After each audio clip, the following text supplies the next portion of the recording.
Legendary singer SP Balasubrahmanyam 1996లో ప్రారంభించిన పాడుతా తీయగా show ఇప్పటికీ ఆడియన్స్ మనసుల్ని గెలుచుకుంటూ ముందుకు సాగుతోంది. ఎస్పీబీ లేకపోయినా ఆయన కుమారుడు ఎస్పీ చరణ్ షోని హోస్ట్ చేస్తూ ముందుకు తీసుకువెళ్తున్నారు. ఇక తాజాగా మొదలైన ఈ షో సిల్వర్ జూబ్లీ సిరీస్ కి music director Keeravani, singer Sunitha, రచయిత చంద్రబోస్ జడ్జిలుగా వ్యవహరిస్తున్నారు. అయితే ఈ షోపై సింగర్ ప్రవస్తి తాజాగా సంచలన కామెంట్స్ చేస్తుంది. ఈ షో నుంచి ఇటీవలే ప్రవస్తి ఎలిమినేట్ అయింది. నిజానికి ప్రవస్తి ఎంత గొప్ప సింగర్ అనేది అందరికీ తెలుసు. గతంలో సూపర్ సింగర్ సహా ఎన్నో షోలలో విజేతగా నిలిచింది. అలాంటి ప్రవస్తి ఇంత త్వరగా షో నుంచి ఎలిమినేట్ అవడం ఆడియన్స్ ని ఆశ్చర్యానికి గురిచేస్తుంది.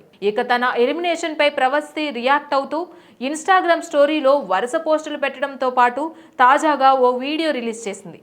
ఆ వీడియోలో ఏం చెప్పిందో మీరే వినండి. అందరికీ నమస్కారం, నేను మీ సింగర్ ప్రవస్తి.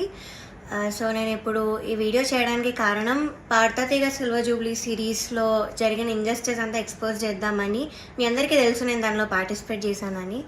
సో అక్కడ ఏదైతే జరిగిందో అదంతా నేను ఇక్కడ క్లియర్గా చెప్తాను. వీడియోలో స్టోరీస్ పెట్టాను, చాలామంది థౌజండ్స్ ఆఫ్ రిప్లైస్ వచ్చాయి స్టోరీకి ఏం జరిగింది అని. సో దీనిలో అంతా నేను క్లియర్గా ఎక్స్ప్లెయిన్ చేస్తాను. మిస్ అవ్వకుండా లాస్ట్ వరకు ఈ వీడియోని చూడండి.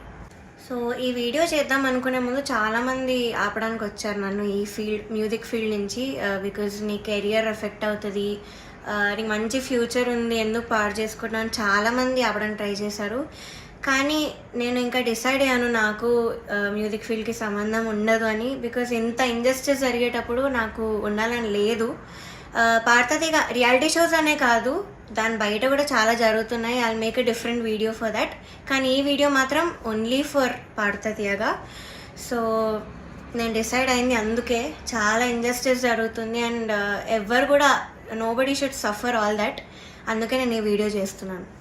ఆల్సో చాలామంది అడిగారు అసలు ఈ సీజన్కి ఎందుకు వెళ్ళావు, అసలు మళ్ళీ ఎందుకు వెళ్ళావు పాడుతా తీయగాకి, సూపర్ సింగర్లో విన్నర్ అయ్యావు కదా అని చాలామంది పెట్టారు. ద రీజన్ ఇస్ యాక్చువల్లీ నేను 2017లో ఎస్పీబీ సార్ ఉన్నప్పుడు పాడాను. చాలా చాలా బాగా జరిగింది ఆ సీజన్. అసలు ఎలాంటి ట్రామాటిక్ ఎక్స్పీరియన్స్ అవ్వలేదు, చాలా హ్యాపీగా సాగిపోయిన సీజన్ అంతా కూడా. అప్పుడు డైరెక్టర్ శాస్త్రి అంకుల్ ఉండేవాళ్ళు అండ్ ప్రొడక్షన్ హౌస్ కూడా డిఫరెంట్ ఉండేది అప్పట్లో, ఇప్పుడున్న ప్రొడక్షన్ కాదు. సో అది చాలా పీస్ఫుల్గా చాలా బాగా జరిగింది ఫైనల్స్ వరకు కూడా. అండ్ నాకైతే చాలా ఐవ్ లెర్న్ సో మచ్ ఆ సీజన్లో, చాలా బాగుండింది. సో అదే ఎక్స్పెక్టేషన్తో ఈ సీజన్కి వచ్చాను. ఆల్సో ఎక్స్పోజర్ వస్తుంది కదా అని. సూపర్ సింగర్ విన్నాక నాకు అంత ఆపర్చునిటీస్ ఏం రాలేదు. సో దీనిలో చేస్తే వస్తుంది కదా, ఎక్స్పోజర్ ఉంటుంది కదా అని ఒక థాట్తో వచ్చాను. అండ్ దానిలో తప్పేం లేదు కదా. సో ఆ ఒక్క థాట్తోనే నేను ఈ సీజన్కి వచ్చాను. కానీ అంత ఆపోజిట్ జరిగింది. సో మొన్న థర్డ్ షెడ్యూల్ షూట్ అయింది. టాప్ 12లో నన్ను ఎలిమినేట్ చేశారు. యాక్చువల్లీ ఫస్ట్ షెడ్యూల్ నుంచి కూడా చాలా జరిగాయి. అప్పుడే నేను క్విట్ అవుదాం అనుకున్నాను, బట్ కాంట్రాక్ట్ సైన్ చేశాను. So I had no option. మీరు అనుకోవచ్చు ఎలిమినేట్ అయింది కాబట్టి ఇదంతా ఇప్పుడు కోపంతో చెప్తుందేమని, కానీ కాదు.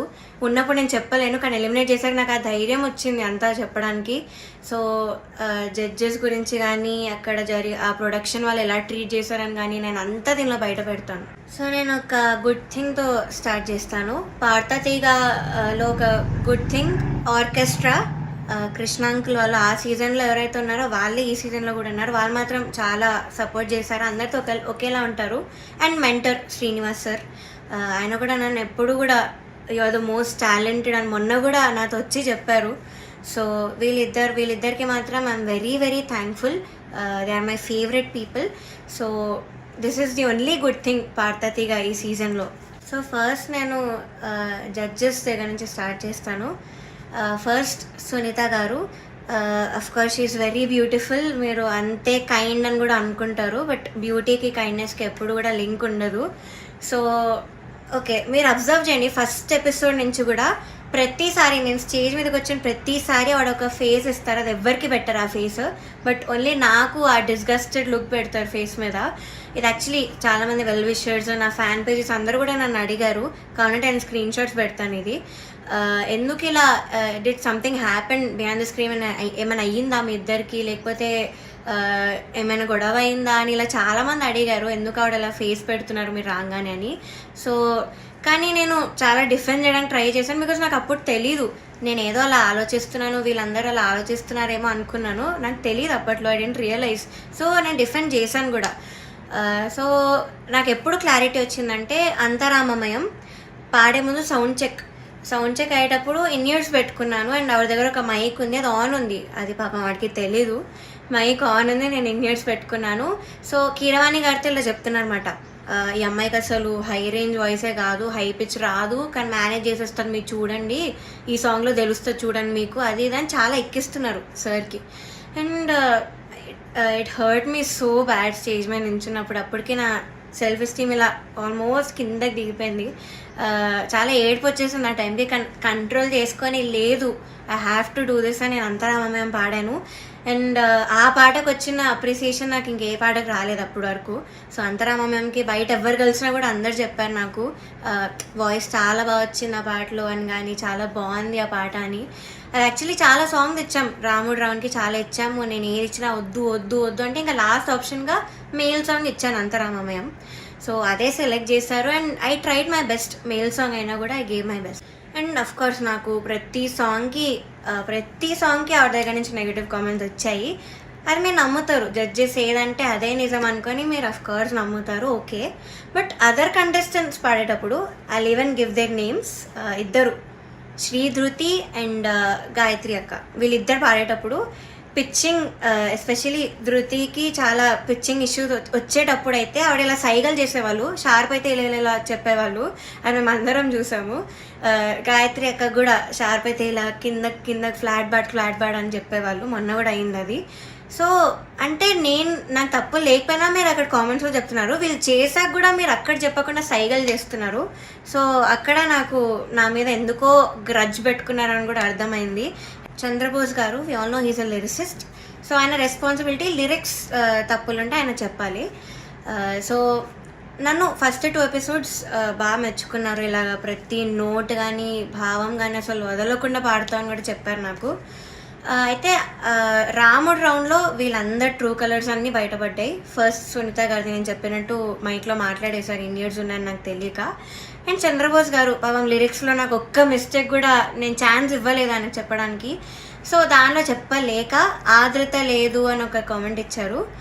అది ఇంకేం చేయాలి, మేల్ సాంగ్ సేమ్ ఇంపాక్ట్ ఒక ఫీమేల్ వాయిస్ నుంచి మీరు ఎక్స్పెక్ట్ చేయలేరు.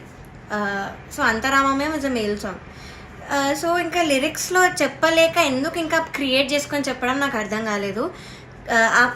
అదే రౌండ్లో ఒక అమ్మాయి లిరిక్స్ మర్చిపోయింది రాముడి పాటలో, అది మాత్రం ఆయన మెన్షన్ చేయలేదు. బీయింగ్ ఎ లిరిసిస్ట్ ఆయన రెస్పాన్సిబిలిటీ ఉండి కూడా ఆయన చెప్పలేదు ఆ రౌండ్లో.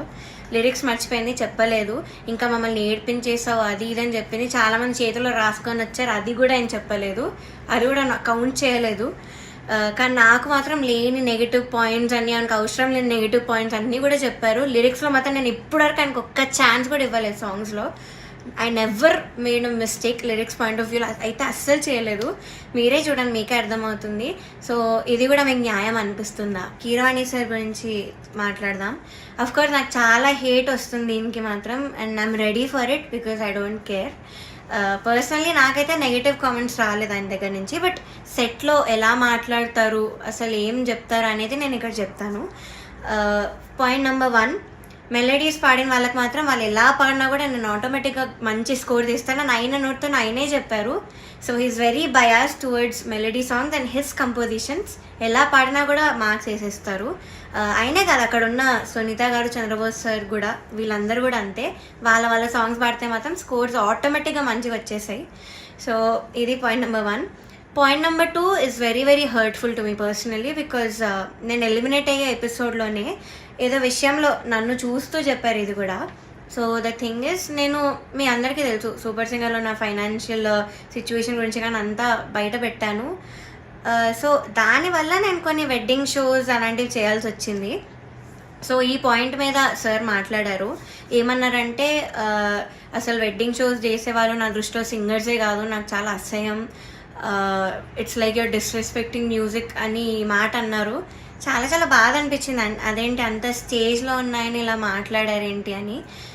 సో ఇదొకటి, నన్ను చూస్తూ మాట్లాడారు ఇంకా. So it was very hurtful. Point number 3, so third వచ్చిన వాళ్ళకి ఆయన 1 lakh ఇస్తా అని చెప్పారు. 4th ప్రైజ్ వాళ్ళకి మూవీలో సాంగ్, అండ్ 5th ప్రైజ్ వాళ్ళకి ఆయన గ్రూప్లో చేర్చుకుంటామని చెప్పారు సార్. సో ఇది ఎలా చెప్పారంటే, 5th ప్రైజ్ వచ్చిన వాళ్ళకి నా దగ్గరికి కొంతమంది రోజు వచ్చి చాకరీ చేస్తూ ఉంటారు, వాళ్ళ ట్రూప్లో జాయిన్ చేసుకుంటా అని చెప్పారు. ఇలా చాకరీ అనే వర్డ్ వాడారు. అంటే ఇది డిస్రెస్పెక్ట్ఫుల్ కాదా? So this was very very bad. అంటే అలా అనకూడదు, సింగర్స్ ఇలా చాకరీ చేసిపోతారు, నన్ను మిమ్మల్ని కూడా జాయిన్ చేసుకుంటాను ఇలా అన్నారు. సో మీకు ఎలా అనిపిస్తుందో ఇంకా మీరు ఆలోచించండి ఒకసారి. డైరెక్టర్ జ్ఞాపిక ప్రొడక్షన్స్ వాళ్ళ అనిల్ గారు అండ్ హిజ్ వైఫ్, వీళ్ళే మెయిన్ అక్కడ అంతా కంట్రోల్ చేసేది, అంతా వెనకాలంతా చేసేది వీళ్ళే. సో ఫస్ట్ పాయింట్ వచ్చేసి సాంగ్ సెలెక్షన్. ఫస్ట్ నేను మీకు చెప్పినట్టు జడ్జెస్ అక్కడ బయాస్డ్. సో కిరాణి సార్ ఏమో మెలడీస్ పాడితే వేసేయడం, ఆయన కంపోజిషన్స్ పాడితే వేసేయడం, చంద్రబోస్ సార్ కూడా అంతే, సునీత గారు కూడా అంతే సేమ్. సో ఇలా తెలిసేసరికి ఒక కంటెస్టెంట్కి మాత్రం ఓన్లీ వాళ్ళ సాంగ్దే ఇచ్చారు, మోస్ట్లీ వాళ్ళ సాంగ్దే ఇచ్చారు ప్రతి రౌండ్లో. ఇంకో కంటెస్టెంట్కి ఏమో నీకేం వచ్చో చెప్పు, ఆ సాంగ్ ఇచ్చేస్తామని చెప్పి ఇలా ఇచ్చారు ఒక కంటెస్టెంట్కి. సెకండ్ పాయింట్, ఆ కంటెస్టెంట్ ఒకరోజు రాలేదు అనేసరికి అంతా షఫుల్ చేసేసి ఎపిసోడ్స్ అని ఏదేదో చేశారు. అండ్ అలాంటప్పుడు ఇంకెందుకు ఆడిషన్స్ పెట్టి అందరినీ తీసుకొని, ఎందుకు అసలు పాడతీగా అంతమందిని తీసుకొని, ఒక్క అమ్మాయితో చేయొచ్చు కదా సిల్వర్ జూబ్లీ సిరీస్ అని. సో అదొకటి. థర్డ్ పాయింట్ వచ్చేసి ఫ్యూచర్లో ఒక ఎలిమినేషన్ జరుగుతుంది నాకంటే ముందు, అది మీరు చూస్తారు ముందు ఎపిసోడ్స్లో. అయితే ఇది చాలా కామెడీగా ఉంటుంది, మీరు నమ్మలేరు కూడా. ఇద్దరిని తీశారు, ఒక అమ్మాయిని ఒక అబ్బాయిని. అయితే కరెక్ట్ షూట్ ఇంకో 2 డేస్లో ఉందనగా వాళ్ళకి సాంగ్స్ మార్చేశారు, ఆ ఇద్దరికే సాంగ్స్ మార్చారు with a very funny reason. కిరాణి సార్కి రాగం నచ్చదు అని, శివరంజని అనే రాగం నచ్చదు అని వీళ్ళిద్దరిని తీస్తారు. కామెడీ ఏంటంటే అదే రాగంతో ముందు స్కెడ్యూల్లో ఒక అబ్బాయి పాడాడు, అబ్బాయికి బాగానే మార్క్స్ వచ్చాయి. అదే స్కెడ్యూల్లో ఇంకొక అబ్బాయి కూడా పాడాడు, అబ్బాయి కూడా బాగానే మెచ్చుకున్నారు, మంచి కామెంట్స్ వచ్చాయి, అన్నీ వచ్చాయి. బట్ వీళ్ళిద్దరికి మాత్రమే సాంగ్స్ మార్చేశారు. అయినా కూడా దీస్ టూ పాపం ఆ టైంకి నేర్చుకొని I think they did very well మార్చినా కూడా. కానీ వాళ్ళనే ఎలిమినేట్ చేశారు యాజ్ ఐ ఎక్స్పెక్ట్. నేను అప్పుడు అనుకున్నా యాక్చువల్లీ సాంగ్ ఇలా మార్చేసి అంతే ఏదేదో చేస్తున్నారో, నేను అప్పుడు అనుకున్నా వీళ్ళిద్దరిని తీసే ఛాన్స్ ఉంది అని. అండ్ ద థింగ్ ఇస్, కిరాణి సార్కి రాగం నచ్చకపోతే మరి ఎందుకు చేశారో తెలీదు. అంతర్యామి అనే పాట అదే రాగంలో చేశారు. బట్ ఏమో ఆ ఫన్నీ రీజన్తో అయితే వీళ్ళిద్దరు సాంగ్స్ అయితే తీసేశారు కరెక్ట్ ఎలిమినేట్ చేసే ముందు. అండ్ నౌ నేను ఎందుకు అంత మెంటలీ ఎఫెక్ట్ అయ్యాను అని ఇప్పుడు చెప్తాను. ఫస్ట్ థింగ్, నేను చెప్పినట్లు డిస్క్రిమినేషన్ అది, ఇంకా జడ్జెస్ యొక్క డిస్గస్టెడ్ లుక్తో నన్ను చూడడం, ఎప్పుడు ఒక చీడ పురుగుని చూసినట్టు చూడడం, they treated me like I'm worthless. So అలా ట్రీట్ చేశారు, జోక్స్ వేశారు వాళ్ళు కూడా నా బాడీ మీద. ఇవన్నీ నాకు ఆడియన్స్ ద్వారా తెలిసింది, వాళ్ళకి వినిపిస్తుంది కాబట్టి వాళ్ళు పక్కనే ఉంటారు. సో నేనైతే అస్సలు ఎక్స్పెక్ట్ చేయలేదు, ఇలాంటి జడ్జెస్ దగ్గర నుంచి అయితే అస్సలు ఎక్స్పెక్ట్ చేయలేదు. అంటే నేను ఎన్ని షోస్ చేశాను, తమిళ్లో పాడాను, అన్నిట్లో పాడాను, ఎప్పుడు కూడా ఇలాంటి ఎక్స్పీరియన్స్ ఒక జడ్జెస్ నుంచి అయితే నాకు ఎప్పుడూ లేదు. శ్వేతామోహన్ గారు ఇప్పటికీ కూడా మాట్లాడతారు, నన్ను ఏంజల్ అంటారు, the sweetest, the most talented అంటారు. అలాంటిది ఇక్కడ వీళ్ళే నన్ను ఇలా ట్రీట్ చేస్తున్నారు, ఇలాంటి మాటలు అంటున్నారని చాలా చాలా బాధ అనిపించింది. అండ్ సెకండ్ థింగ్, ప్రొడక్షన్ వాళ్ళు ఎస్పెషల్లీ అవుట్ఫిట్స్ విషయంలో మమ్మల్ని బొడ్డు కిందకి కట్టుకో, సారీస్ ఇచ్చి కిందకి కట్టుకో, ఇలా ఎక్స్పోజింగ్ చేయన్న వేలో చెప్పారు. చాలాసార్లు తిప్పేవాళ్ళు నన్ను ఎస్పెషల్లీ కరెక్ట్ పాడే ముందు. అంటే ఎగ్జాస్ట్ అయిపోయేదాన్ని ఆ టైంకి, అయినా కూడా ఐ గేవ్ మై బెస్ట్, అది వేరే విషయం. అండ్ ఇలా బాడీ షేమింగ్, ఆ కాస్ట్యూమ్ డిజైనర్ అయితే నా ఫేస్ మీద అన్నాడు, ఇలాంటి బాడీకి నేను ఇంకేం ఇవ్వగలను అన్న మాట అన్నాడు. ఏమో ఐ వాజ్ వెరీ వెరీ చాలా చాలా ఎఫెక్ట్ అయినాను మెంటలీ ఈ విషయంతో మాత్రం. సెల్ఫ్ ఎస్టీమ్ కానీ కాన్ఫిడెన్స్ కానీ అంతా లేకుండా పోయింది వీళ్ళు అనే మాటల వల్ల. అండ్ మీరు ఒకటి గమనించుంటే ఎస్పీబీ సార్ ఉన్నప్పుడు మాత్రం ఇలాంటి కుళ్ళు జోకులు, కామెడీలు, డాన్సులు చేయడం మాత్రం ఎప్పుడూ కూడా లేదు. మీరు ఒక్కసారి అన్ని సీజన్స్ రివైండ్ చేసుకొని చూడండి, నా సీజనే చూడండి 2017లో. కానీ ఎప్పుడైతే జ్ఞాపిక ప్రొడక్షన్ అనేది వచ్చిందో అప్పటి నుంచి ఇవన్నీ స్టార్ట్ అయ్యాయి. So they the main reason ఈ పాడతీగా ఇలా అయిపోవడానికి కారణం వాళ్ళే. మమ్మల్ని ఇలా డాన్స్లు వేయమని, అదేవో కుళ్ళు జోకులు చెప్పమని. మీరు ముందు చూస్తారు, ఇప్పుడు ఎర్రని కురదని గోపాలలో నేను చాలా డాన్స్ చేశాను, నెక్స్ట్ వచ్చే ఎపిసోడ్లో కూడా డాన్స్ చేశాను, because I was forced to dance. So చేశాను. నేను ఇప్పటివరకు అయితే అంత డాన్స్ ఎప్పుడూ చేయలేదు ఏ రియాలిటీ షోలో, కానీ చేశాను, మీరే చూస్తారు. అండ్ మాకు ట్రాన్స్పోర్ట్లో ఒక కంటెంట్ మేనేజర్ మాత్రమే వచ్చేవాళ్ళు కార్లో, బికాజ్ మా ఇంటి పక్కన ఆయన కూడా ఉంటారు. సో సేమ్ వెహికల్ అయ్యేది. అండ్ ఆయన ఏం చెప్పేవాళ్ళంటే పర్ఫార్మెన్స్ చాలా ఇంపార్టెంట్, మీరు డల్ అప్పట్లో కాదు మీరు అలా నించొని పాడితే ఎవరు చూడరు, అది ఇది అని ఆయన అన్నారు. And one more thing is Janaki అమ్మ రౌండ్ జరిగింది. మీ అందరికీ తెలుసు నాకు జానకి అమ్మకు ఉన్న బాండింగ్, నా పోస్ట్ కూడా ఉంటుంది అక్కడ ఇన్స్టాగ్రామ్లో. సో అన్ని ఫొటోస్ ఉన్నాయి నా దగ్గర, ఆమెతో అంత ఎక్స్పీరియన్స్ ఉంది అమ్మమ్మతో, చాలా స్వీట్ మెమరీస్ ఉన్నాయి. అవన్నీ నేను చెప్దాం అనుకున్నా కూడా నేను చెప్పనివ్వలేదు స్టేజ్ మీద. అండ్ నా ఫొటోస్ అంకుల్ ఇలా ఫోటో తీస్తారా, సో నేను ఎక్స్పీరియన్స్ అంతా చెప్తాను, నాకు అమ్మమ్మ గురించి నేను మంచిగా చెప్దాం అనుకుంటున్నాను అంటే కూడా నన్ను ఒప్పుకోలేదు. వేరే కంటెస్టెంట్స్ అందరూ ఫీల్ అవుతారమ్మా అది ఇదని చెప్పి నన్ను ఆపేశారు. బట్ కే రాఘవేంద్రరావు గారి ఎపిసోడ్ అయింది మొన్న స్కెడ్యూల్లో. అండ్ ధృతి is very very close to him, అక్కడ ఉన్న అందరితో క్లోజ్, జడ్జెస్తో కూడా ఆఫ్ కోర్స్. సో అయిన ఫొటోస్ తన ఫొటోస్ మాత్రం వేశారు అండ్ తనతో చెప్పించారు. నేను చేస్తే మాత్రం వద్దని, తను చేస్తే మాత్రం మంచిగా చూపించారు, అంత హైప్ చేశారు. ఇది మీకు న్యాయం అనిపిస్తుందా మీరే చెప్పండి. నౌ థర్డ్ ఫైనల్ స్కెడ్యూల్, అంటే నేను ఎలిమినేట్ అయిన స్కెడ్యూల్. అయితే 4 రౌండ్స్ ఇచ్చారు, 6-6-6గా డివైడ్ చేశారు. కామెడీ ఏంటంటే కొంతమంది క్లాసికల్ రౌండ్, కొంతమంది కాలేజ్ రౌండ్ అంట, ఒక చెత్త రౌండ్ ఒకటి పెట్టారు. దానిలో చెత్త పాసిబుల్ సాంగ్స్ అన్నీ ఇచ్చారు, అంటే సింపుల్గా పడేసేవి. దానికి క్లాసికల్ రౌండ్కి మార్క్స్కి కంపేర్ చేశారు. ఇదొక కామెడీ విషయం ఈ స్కెడ్యూల్లో. మీ అందరికి తెలియాలి కాబట్టి చెప్తున్నాను అంత క్లియర్గా. సో ఇది జరిగింది. ఓకే, నేను ఎన్నో రాత్రులు వస్తాయి పాడాను డ్యూయట్ రౌండ్లో, which is Ilaiyaraaja sir and SPB sir round అనమాట. వాళ్ళ బర్త్డేస్ వస్తున్నాయి కాబట్టి ఈ రౌండ్ ఇచ్చారు. డ్యూయట్ రౌండ్ వేరే ఒక అన్నతో పాడాను. అయితే ఇదైతే I did very very well, especially orchestra నుంచి చాలా అప్లోజ్ వచ్చింది ఈ పాటకి. నా హై నోట్స్ మీద ఎక్కువ మెచ్చుకున్నారు, చాలా బాగా వచ్చింది, వాయిస్లో చాలా బాగుండింది, చాలా హాయిగా ఉండింది మైండ్లో. ఆ రోజు వింటుండే సిస్టంలో చెప్పారు ఆ రోజు స్టేజ్ మీద. నాకైతే పక్కకు పిలిచి కూడా చాలామంది చెప్పారు. కానీ సునీత గారు ఆఫ్ కోర్స్ మళ్ళీ అదే కామెంట్, నీకు రేంజ్ లేదు, నీకు హై నోట్స్ రావు, నీకు స్కేల్ ఎక్కువ అయిపోయింది, యూ ఆల్వేస్ స్ట్రగుల్, మనం దీని మీద మాట్లాడుకోవాలి అని చెప్పారు. I don't think so, because నేను ఇన్ని షోస్ చేశాను. ఎందుకు మన ఎస్పీబీ సరే నన్ను మెచ్చుకున్నారు అప్పుడు పడుతుంది కదా నా హెడ్ వాయిస్ గురించి. అండ్ మన సూపర్ సింగర్లో శ్వేతా మోహన్ గారు అన్ని లాంగ్వేజెస్లో పాడారు, ఆవిడ. సుజాత మోహన్ గారు అన్ని లాంగ్వేజెస్లో పాడారు, ఆవిడ నన్ను మెచ్చుకున్నారు. ఇలాగా నీది బేస్ రేంజ్ వాయిస్ అయినా కూడా నువ్వు ఎంత బాగా పాడుతున్నావు, అసలు తెలియకుండా ఎంత బాగా పాడుతున్నావు, ఎంత క్లీన్గా వినిపిస్తున్న హై నోట్స్ అన్నీ కూడా చెప్పారు. తమన్ సార్ కూడా మెచ్చుకున్నాను అనే విషయంలో. కానీ సునీత గారు మాత్రం అదే పాయింట్ మీద చెప్తారు ఎప్పుడు కూడా. సో ఇలా జరిగింది. అండ్ సారేగామే లాస్ట్ నేను ఎలిమినేట్ అయిన రౌండ్ పాడింది సారేగామే. I think that was the best performance. నా కెరియర్లో కూడా నేను ఇప్పటివరకు నాకు తెలిసి అంతలా పర్ఫామ్ చేయలేదు. వస్తుంది, మీరే చూస్తారు నేను ఎలా పాడాను సారేగామే. ఇంకా నాకున్న కోపం అంతా కూడా ఆ సింగింగ్లో నేను చూపించాను ఆ రోజు. మేడ్ సో మెనీ ఇంప్రూవైజేషన్స్, అప్పటికప్పుడు చేసి పాడాను నేను కొన్ని స్టేజ్ మీద సారేగామేలో. అండ్ ఆ రోజు టాప్ 1 వచ్చిన అమ్మాయి, ఆ అమ్మాయి చంద్రబోస్ గారు పాట పాడింది ఆ కాలేజ్ రౌండ్లో. సో ఆ పాటలో ఏదేదో ఇంప్రూవైజేషన్స్ చేసింది, అది అవుట్ ఆఫ్ పిచ్చింగ్ ఉండే మోస్ట్ ఆఫ్ దెమ్.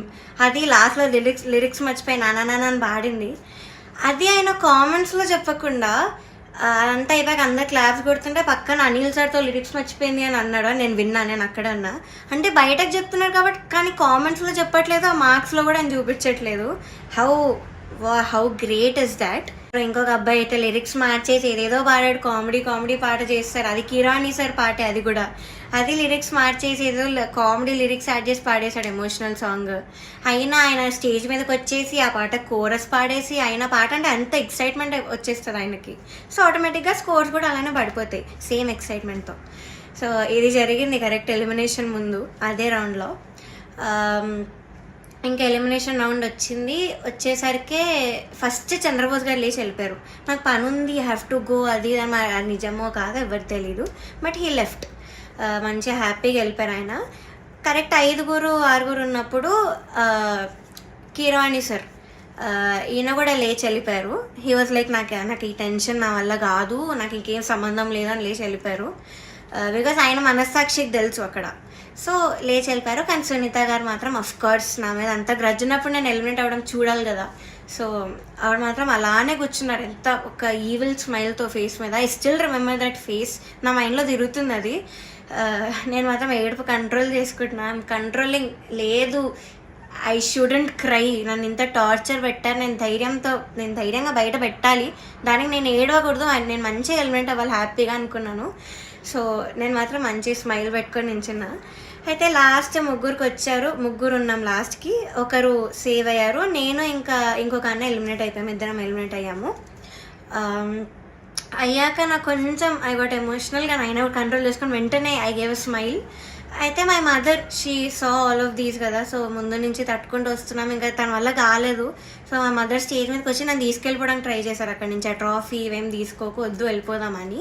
సో అదే ఎమోషనల్ మైండ్ సెట్తో సునీత గారి దగ్గరికి వెళ్ళి ఎందుకు ఇంత అన్యాయం చేశారు అని ఇలానే అనింది మా మదర్. బట్ సునీత గారు ఆవిడ రిప్లై మాత్రం, నువ్వు వెళ్ళి ఇక్కడ ముందు ఇక్కడి నుంచి దయచేయి అనింది. ముందు ఇక్కడి నుంచి బయటకు వెళ్ళిపో అన్న వేలో ఆవిడ మాట్లాడారు, ఇలానే నువ్వు అన్నారు, which was very very cheap. అసలు ఎవరు ఎక్స్పెక్ట్ చేయరు అలాంటి జడ్జ్ నుంచి ఇలాంటి మాటలు వస్తాయని. నేను కూడా ఎలిమినేట్ అయిన షోస్ కూడా ఉన్నాయి, నేను తమిళ్లో బాగా ఎలిమినేట్ అయ్యాను, టాప్ 5లో హాఫ్ మార్క్లో ఎలిమినేట్ అయ్యాయి. అది కూడా అప్పుడు మేమేమి ఇలా ఎమోషనల్ అయిపోయి ఏం చేయలేదు, బికాస్ ఆ జడ్జెస్ అంత బాగా మాట్లాడారు కాబట్టి మాతో. చిత్రామ్మ ఎంత బాగా మాట్లాడతారు, ఇప్పుడు కూడా ఎంత బాగా ట్రీట్ చేస్తారు. ఆవిడ కాల్ చేసి కూడా మాట్లాడాను నేను ఎలిమినేట్ అయ్యాక, మమ్మీతో మాట్లాడారు, మనో సార్ కాల్ చేశారు, మాల్గుడి శుభమ్మ మాట్లాడారు. అలా మాట్లాడతారు కానీ నువ్వు ఇక్కడి నుంచి వెళ్ళిపో, దయచేయి ఇక్కడి నుంచి దయచేయి అని అలా చెప్పారు ఆవిడ. అలాంటి వాళ్ళని మీరు ఇక్కడ ఎంత హైప్ చేసి పైన పెడతారో ఐ డోంట్ అండర్స్టాండ్ వై. ఇప్పటికైనా మీకు అర్థం కావాలి వాళ్ళ గురించి. కానీ ఎందుకో మీ మైండ్ సెట్స్కి ఎక్కదు. నాకు డౌటే, నేను చెప్పేది కూడా మీకు ఎక్కుతుందో లేదో, కానీ నేనైతే అంత ధైర్యంగా బయట పెట్టాను. బికాజ్ నేను ఈ కెరియర్ వదిలేద్దామని డెసిషన్కి వచ్చాక నేను ఇవన్నీ బయట పెడుతున్నాను. బికాజ్ నాకు ఇంకా రావు ఆపర్చునిటీస్, ఎందుకంటే పెద్ద పెద్ద నేమ్స్ తీసుకున్నాను, వీళ్ళందరూ మీరు చెప్పాను కాబట్టి నాకు ఇంకా ఉండదు ఈ మ్యూజిక్లో, నాకు ఇంకా ఎలాంటి ఛాన్స్ అనేది రాదు. నేను అది డిసైడ్ అయ్యే ఇవన్నీ పెట్టాను. ఈ వీడియో చేయడానికి మెయిన్ రీజన్ వచ్చేసి మీరు ఇదంతా చూసి ఇప్పటికైనా రియలైజ్ అయ్యి ఇలాంటి ఫ్రాడ్ షోస్ అన్నీ కూడా చూడడం మానేసి, ఆ స్పాన్సర్స్ కూడా స్పాన్సర్ చేయడం మానేసి బ్యాన్ చేస్తారని ఒక హోప్తో నేను చేశాను ఈ వీడియో. అండ్ నాలా చాలామంది సఫర్ అయిన వాళ్ళు ఉన్నారు, కానీ ధైర్యం లేక కెరియర్ గురించి ఆలోచించి చాలామంది మాట్లాడకుండా ఆగిపోయారు. నేను మాత్రం కెరియర్ వదిలేస్తున్నాను కాబట్టి ఇదంతా చెప్తున్నాను కెమెరా ముందు ధైర్యంగా. సో జడ్జెస్, మీరు ఆ సీట్లో కూర్చున్నప్పుడు మీకు ఒక రెస్పాన్సిబిలిటీ ఉంది, జస్టిస్ చేసే ఒక రెస్పాన్సిబిలిటీ. కానీ మీరు అది చేయకుండా మీ ఇష్టం వచ్చిన వాళ్ళని తెచ్చి మా అమ్మాయివే నువ్వు, నేను బుడతల బ్యాచ్ నుంచి నువ్వు అప్పటి నుంచి చూస్తున్నాను అది ఇది అని చెప్పి ఇవన్నీ చేసి మీరు సరస్వతి అమ్మవారిని అవమానం చేస్తున్నట్టు, మీరు షేమ్ చేస్తున్నట్టు, ఇన్సల్ట్ చేస్తున్నట్టు సరస్వతీదేవిని. సో మీరు ఇలా చేసే పని అయితే ప్లీజ్ డోంట్. ఆ సీట్లో కూర్చోకండి. ఇంకా చిత్రమ్మ, ఎస్పీ శైలజమ్మ, మనో గారు వీళ్ళు ఉంటే ఎంత బాగుంటుంది ఆ ప్లేస్లో, ఎంత బాగుంటుంది ఆ జడ్జ్మెంట్. సో అది మాత్రం చేయకండి, because what all you doing is injustice. మాలాంటి లైఫ్స్తో ఆడుకుంటున్నారు. ఇలా మాకేం పవర్ లేదు, మనీ లేదు, we can buy anybody, bribes ఇచ్చి గిఫ్ట్స్ ఇచ్చి మేము అవేం చెయ్యలేము. నాకు అందుకే ఆపర్చునిటీస్ కూడా రాలేదు, వచ్చినవి కూడా ఇలాంటి కొన్ని క్యారెక్టర్స్ మధ్యలో వచ్చి లాగేసుకున్నారు అన్ని ఆపర్చునిటీస్. సో దయచేసి ఇలా ఒక లైఫ్తో ఆడుకోకండి. మీకు అంత ఇంజస్టిస్ చేయాలంటే అలా కూర్చోకండి, అసలు జడ్జెస్ సీట్లోనే కూర్చోకండి. వాళ్ళు వేరే వాళ్ళని పెట్టుకుంటారు, ఇలా చిత్రమ్మ ఇలాంటి వాళ్ళని ఏదో ఒకటి చేసి పెట్టుకుంటారు. That is the right thing to do. So ఇప్పుడు నేను పెద్ద పెద్ద పేర్లను పాయింట్అవుట్ చేశాను, అంతా ఎక్స్పోజ్ చేశాను, ప్రొడక్షన్ని ఎక్స్పోజ్ చేశాను. So I know I'm in danger. ఆడియన్స్కి ఏం తెలియాలంటే, నాకు ఏమైనా అయినా, మా ఫ్యామిలీకి ఏమైనా అయినా, లేకపోతే మేము ఏమైనా చేసుకున్నా, సునీత గారు, చంద్రబోస్ గారు, కీరవాణి గారు, Gnapika Productions, Anil sir is responsible for all of this. Please subscribe to the channel and download the Politicos app from the links in the description.